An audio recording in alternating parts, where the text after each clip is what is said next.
welcome to Liberal Buzz. You notice in that video they're protesting McCarthy and the NSA. And that was in 1962 when that video was shot of police brutality and the intolerance of dissent, which Ross Mercurini tolerates. He tolerates dissent, so that's a difference between his wannabe successor, who probably won't, just like the sheriff who was ever sheriff. When that video was taken of protesters protesting the NSA, they were being washed down City Hall steps. So we have those worries. There's a lot to worry about. Okay, let's start with something fun though. Okay, I've got my guest here, liberal on Liberal Buzz. His name's Gilbert Canedo. He's a veteran, and he's got some information and life experience to share with us about how difficult it is for a veteran to access their medical cannabis, and it's very, very eye-opening. Really, I really had no idea that they would cut you off your benefits just for getting busted for cannabis because it's a federal crime, even though Obama said it's not. So I mean, he's sort of softened on prosecuting patients lately, but so. But Denise, I'm not sure if they can cut your check off. It's possible they can, but if you're in pain clinic at the VA hospital and they find out you're using cannabis, you can be like thrown out of the pain clinic. But now look at the therapy that they're using in pain clinic. They use heavily dependent on pharmaceuticals, and the pharmaceuticals the solution may be worse than the problem.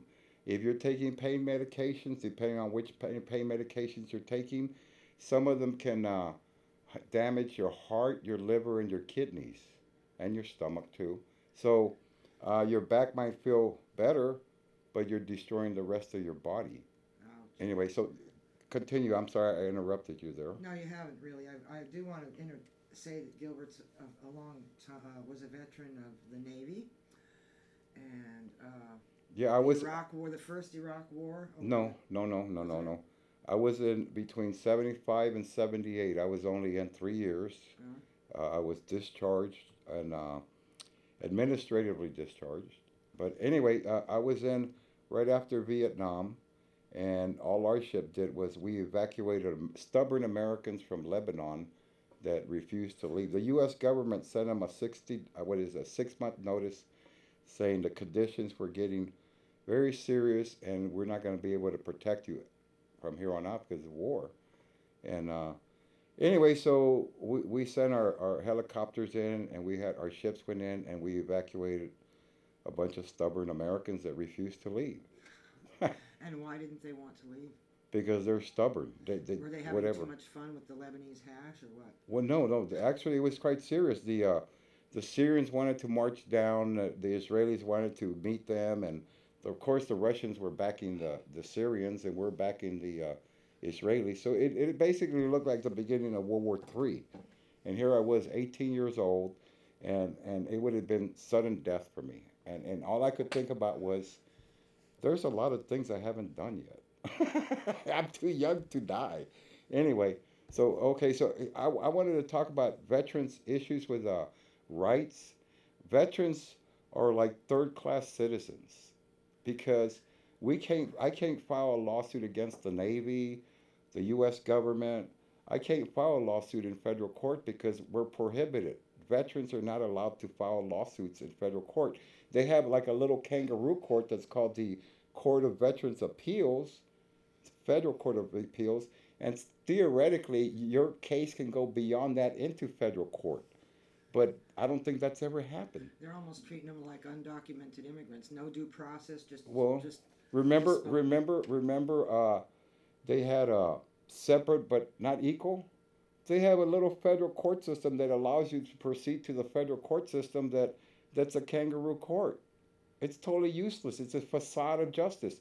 But anyway, the thing is that veterans come back injured.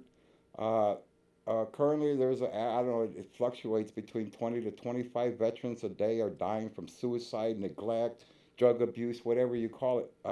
They're not getting psychiatric help.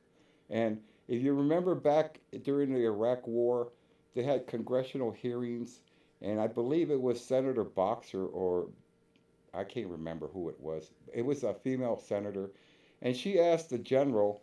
Uh, they had been asking the general, how many trucks do we have? Oh yeah, this was after they found out the troops didn't have armor, body armor. Oh, Okay, that's fiasco. Anyway, so the thing is that they were grilling the general, and he was telling them how many trucks they had, how many tanks, whatever, man. You know, it sounded like, wow, this guy's giving away classified information, telling how many trucks and stuff we have, how many armor, the soldiers have. But then the question came to, they asked him how many psychiatrists are deployed in the Middle East to help our troops. And you could see the general was nervous. You know, he fumbled around. He talked to his assistant, his lawyer assistant, and I imagine the lawyer told him, "Shut up and act dumb." And he retorted. He said, "Oh well, I don't know the answer to that question. You have to ask the experts." Probably because they had hardly any psychiatrists in the Middle East. So anyway, the thing is that turns out they did it. But you see how they dodged the question. The politicians, political generals, they dodged the question by saying they didn't know. Well, they didn't have any, and now we have like 40,000 American troops coming back from Iraq. They have psychiatric disorders. They have physical disabilities. Have chronic pain, whatever. They have all this stuff, problems that are ailing them, and they're never going to be addressed because veterans don't have the right to sue the U.S. government. As soon as a few lawsuits go through and they take massive hits, then they correct the issue. Okay, I'm talking about, okay, say for instance, James Garner, back in 1950, he filed a lawsuit against the U.S. He thought he could file a lawsuit against the U.S. government because they amputated his wrong leg. He had diabetes. Well, anyway, make a long story short, it came back down. The Supreme Court said they didn't have jurisdiction. They didn't want jurisdiction. So he lost his case. So anyway, the thing is that to this day, only it took them 60 some six whatever it was 1950 to 2014. It took them 60 years. So a few years ago, they made it policy at the VA that you have to mark the part of the body that's going to be amputated. It took 60 years. Oh, when Obama wanted to fire the administrators in Pittsburgh because they didn't do their job correctly and veterans died. They do it with animals. They use meat markers on animals. Right. Well, the thing is that this administrator, this director at the Pittsburgh, Pennsylvania VA, they couldn't fire him. It wasn't legal to fire the guy. Anyway, the thing is, they gave him a promotion, an award, a bonus, and they transferred him. So anyway, the thing is, they're not going to change their ways if you're giving them promotions. They're totally unaccountable. I'm pretty sure the NSA is more accountable than they are. And once you give somebody power like that, it's hard to take it away from them. No, as usual, they get carried away. But the thing is that Obama, he needed congressional approval to fire that guy. So wow, you have to rewrite the Constitution to help a veteran that got screwed over? I mean, come on now. Anyway, I brought these two books so people can read them and become informed about how the government really does things. The thing about here, pretext to war. It talks about how Dick Cheney shuffled the intelligence, and we ended up losing on that one. Well, you know that Iraq's lost, but the U.S. has been not really doing well with wartime strategy. Besides John McCain saying that ISIS is a moderate group, I mean, you expect Republicans to spew out garbage like that. But the thing is, we had a tie in Korea. That's a draw. It's still going on. In Vietnam, we lost that one. You know, we won all the battles but lost the war because of politics. And the big threat then was supposed to be the big domino theory. The scary communists are going to take over the whole Asia, right? Remember the domino theory? Yes. So now Vietnam's a capitalist nation, so is China. So I don't understand. What does it matter if they're capitalist, communist, socialist? We gave them our jobs. If they're going to kick our ass, it doesn't matter what persuasion they are. No, they're not going to kick our ass. No, I'm just saying the whole thing is skewed. Anyway, the politics is skewed. So anyway, we had Vietnam. We built $1 trillion naval port for the so-called communists and gave it to them. We had Iraq. We built 14 air bases that now belong to ISIS, right? So I mean, we're not doing very well in wartime strategy. No, we've We, handed over a lot of weapons and artillery over to the oh enemy. yeah, they stole our weapons. We trained them to drop their tanks and run. We used to laugh at Saddam Hussein because we used to say that the Iraqi army they were trained to drop their rifles and run. Well, we upped the ante and trained them to drop their tanks and run. But anyway, our wartime strategy is not very good. We need to stop listening to idiots like John McCain. Well, getting back to the cannabis issue for veterans. Right? They need to veterans. I feel sorry for our. I feel sorry for them. I'm not really associated with the VA hospital. I had to disassociate myself from them What's because, going on with them? Are they well, not getting poor care? if I How's was the care? if I was in pain clinic, they would throw me out for using cannabis. But uh, their pharmaceuticals are too dangerous. The side effects. So I'm put in between a rock and a hard place. So I can't use their services because I'm using medication that's actually helping me and has less side effects. And if I did what they asked me to do, I'd probably be dead by now from some kind of liver, heart problems, or whatever. But anyway, so I think the solution is allow veterans to sue the U.S. government, and after they get spanked by a bunch of lawsuits, then they'll correct their behavior. That's how it happens in normal society. You know, if people keep getting run over or the car keeps breaking down and killing people, they get sued and they recall the cars and they Yeah. apologize and there's results. But the way it's going now, veterans are dying 20, 25 a day and nobody seems to care. And those are not just veterans, those are fathers and moms, brothers and sisters, aunts and uncles, people that did time in the service that didn't fare too well. And GOP are they're always ready to march us off to war, but they don't want to send their own kids. No, they never go. No, no. How many of those GOP candidates actually fought in a war? They're chicken hawks. They talk tough, but they can't back it up. Yeah. But yeah, John McCain is a hero, but he's a bad strategist. Do not pick ISIS as a moderate group. If ISIS is a moderate group, who are the extremists? You know, it doesn't make any sense. You know, all these wars, but I'm not here to comment about the stupid wars we've been in, how useless and senseless they've been. I'm here to comment about how our veterans deserve better and these deserve full citizenship because they're. Due process. There you go. Due process. There you go. In the court system. I know. What happened to all the other laws in the Constitution? Due process, equal protection, all those. They don't apply to veterans? What's going on with that?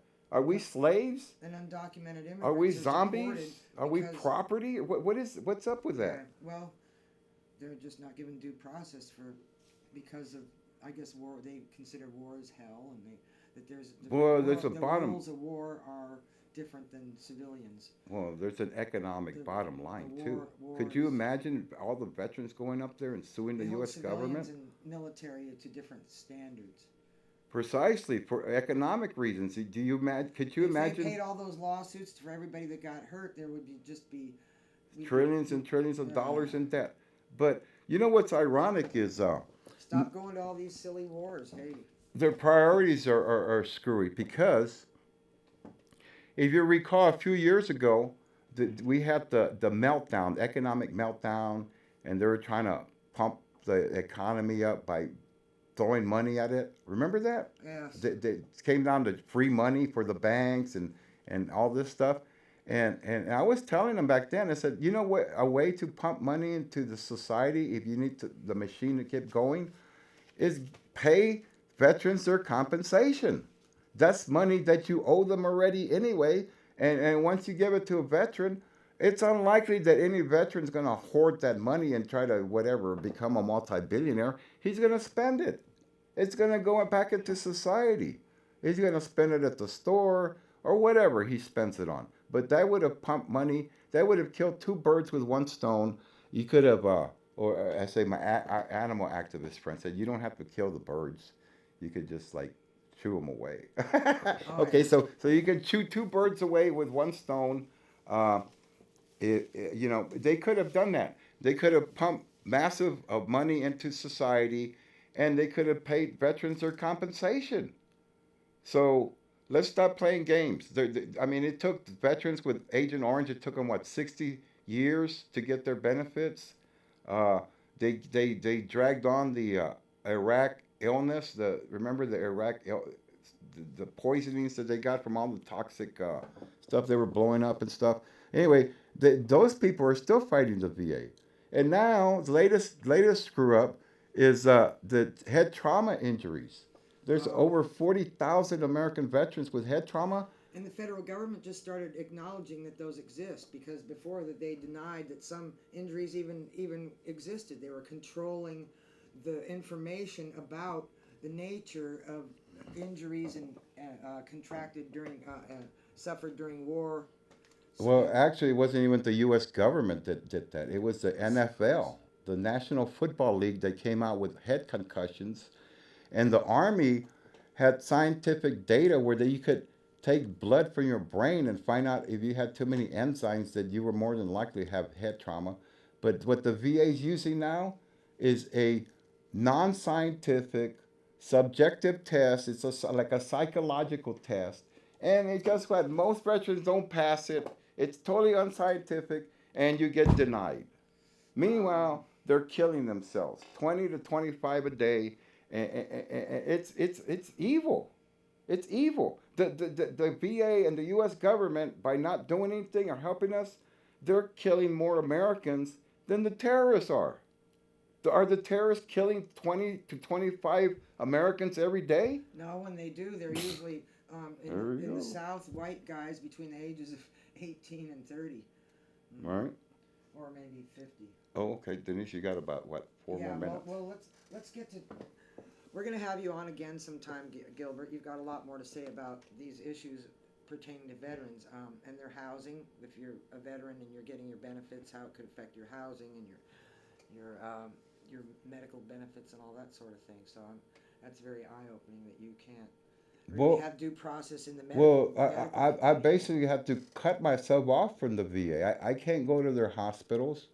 I don't. For one thing, I don't trust them. My medical records are all wrong. They got Yeah. somebody else's medical records in there. When I applied for Social Security, guess what? They, I got denied. Guess why? Why did I get denied? Because the VA never sent my medical records to the Social Security. It took 3 years to get on Social Security, and I wasn't the They're only so one. slow. You Uh, know, the building is collapsing because of I all the papers yeah, they saved up. You know, that building the that files. Yeah, it was store all the unsafe. VA But papers. I wasn't the only one. There were 50,000 veterans that were denied Social Security because the VA never bothered to send their medical records in. So Okay, we're gonna get to Twitter now. okay, We got- so okay, it now just remember Ross Mercarimi. Ross Mercarimi was. We went to the Milk Club, the Milk meeting, and we wanted to endorse Ross Mercarimi. And what's happened is the Milk Club has been stacked with conservatives that really, I guess you could call, I don't like to call them, okay, sheeple, that really have no Harvey Milk values whatsoever. And they didn't endorse Ross Mercarini. They stacked the club just to vote against him. So he was voted down. I went there and voted, and I tried to make it. So this is actually my reaction to it.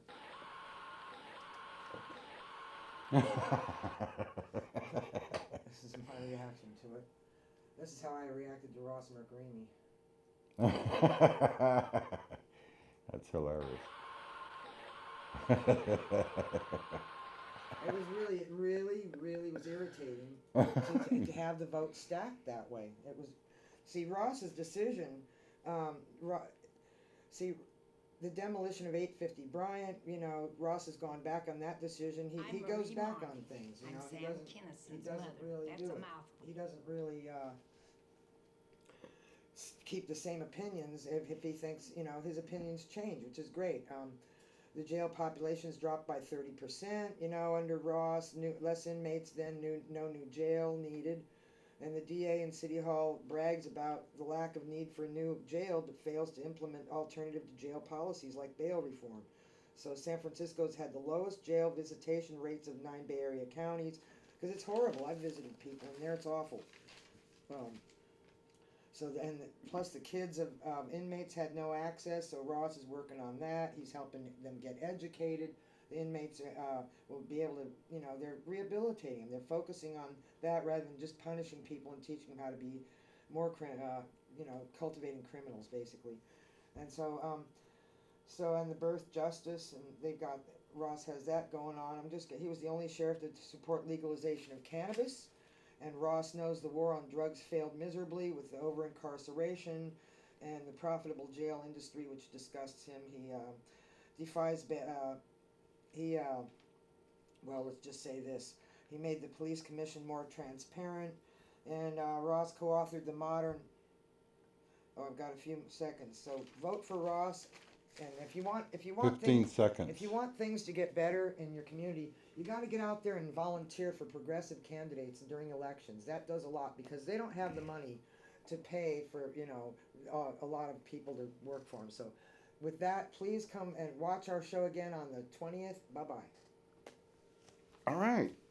We didn't run out.